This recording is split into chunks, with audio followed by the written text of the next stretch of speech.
Eu vou começar fazendo o exercício 1 da segunda prova de 2019 e nesse exercício a gente tem o seguinte: uma partícula com energia cinética de 200 megaelectronvolts e massa de repouso m0 colide inelasticamente com outra partícula de mesma massa de repouso, resultando em uma única partícula após a colisão.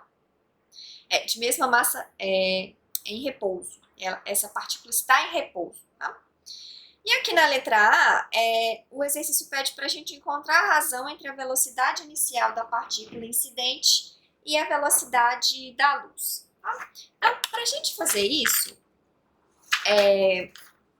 a gente precisa relacionar a energia cinética com a velocidade. Então, se a gente lembrar, a energia cinética, então aqui letra A, né, primeiro, a energia cinética é igual a gama menos 1 vezes m0 c ao quadrado, então aqui a gente precisa usar a expressão relativística para a energia cinética. Então aqui eu tenho 200 é igual a gama menos 1 vezes 300, então gama menos 1 é igual a 2/3, o que implica que gama é igual a 5/3. Bom, então se a gente lembrar, o gama é 1 sobre raiz de 1 menos v ao quadrado sobre c ao quadrado, e isso aqui é igual a 5/3.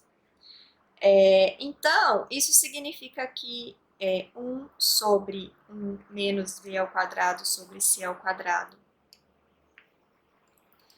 é igual a 25 sobre 9.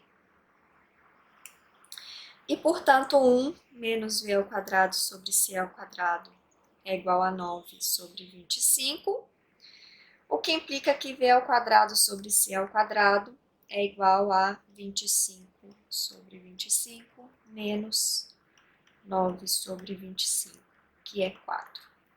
É 16 sobre 25.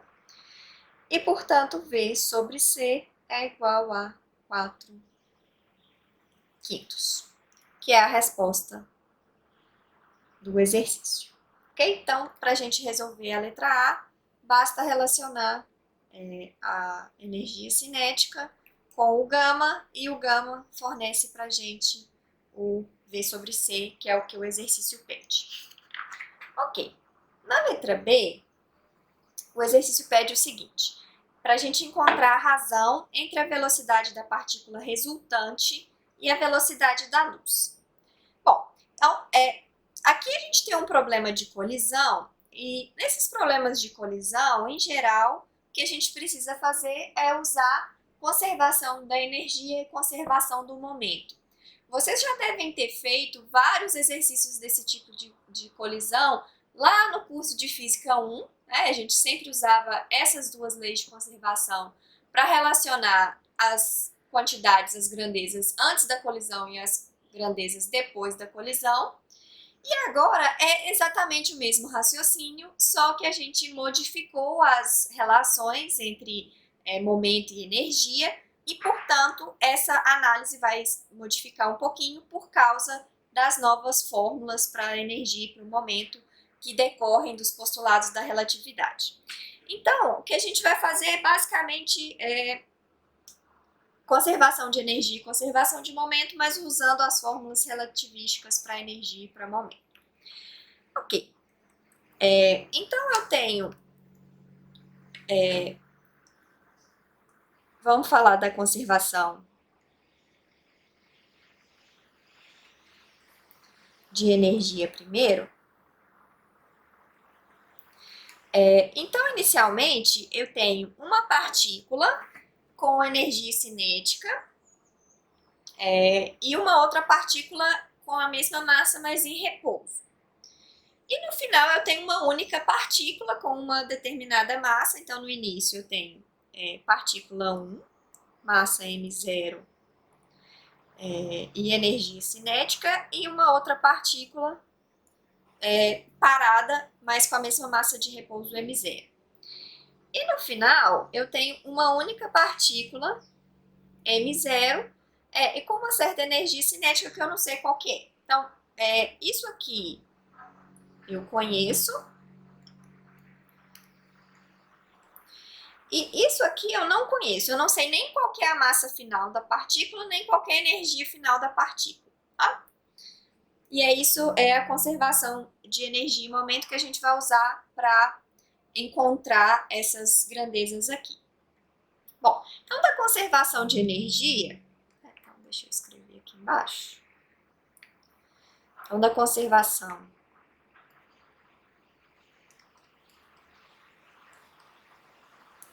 da energia, eu tenho o seguinte: gama m0 c ao quadrado, que é a energia da partícula 1,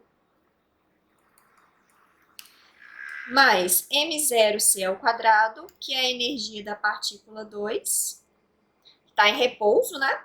Então, esse gama aqui está relacionado com a velocidade da partícula incidente, que a gente encontrou na letra A. Isso aqui é igual a gama linha m0 c ao quadrado, em que isso aqui é a energia da partícula final. Isso aqui está relacionado com a velocidade da partícula final e o m0 grandão é a massa da partícula final, ok? Beleza. E agora a gente tem conservação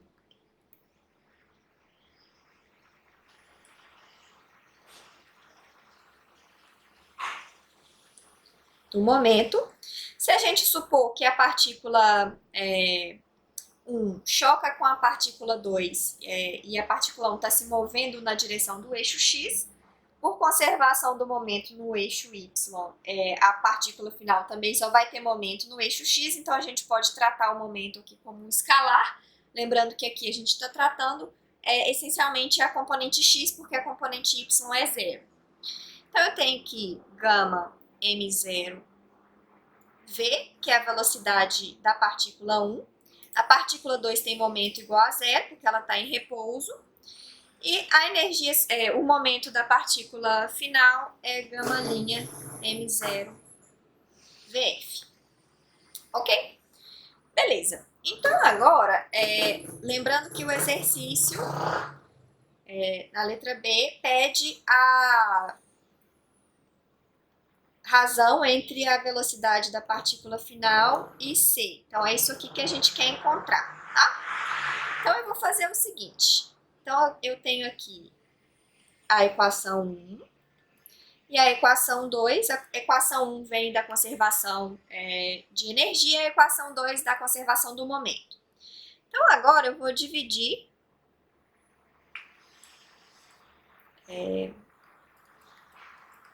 2 por 1 e eu vou ficar com a seguinte coisa. Gama linha m0 vf sobre gama linha m0 c ao quadrado.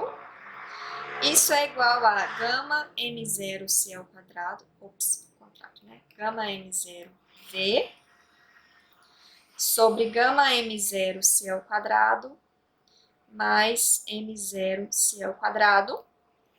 Então, eu posso cancelar aqui várias coisas, né? Gama linha com gama linha, m0 com m0, m0 aqui, e o c ao quadrado aqui também, né? Então, eu vou ficar com vf é igual a gama sobre gama mais 1 vezes v. Se a gente lembrar do que a gente fez anteriormente, a gente já sabia quem era o gama, né? O gama é 5/3. Então, eu vou ficar com vf é igual a 5/3 sobre 5/3 mais 5 vezes v, que a gente já achou, né? 4c sobre 5. E isso aqui é a mesma coisa que 5/3 vezes aqui.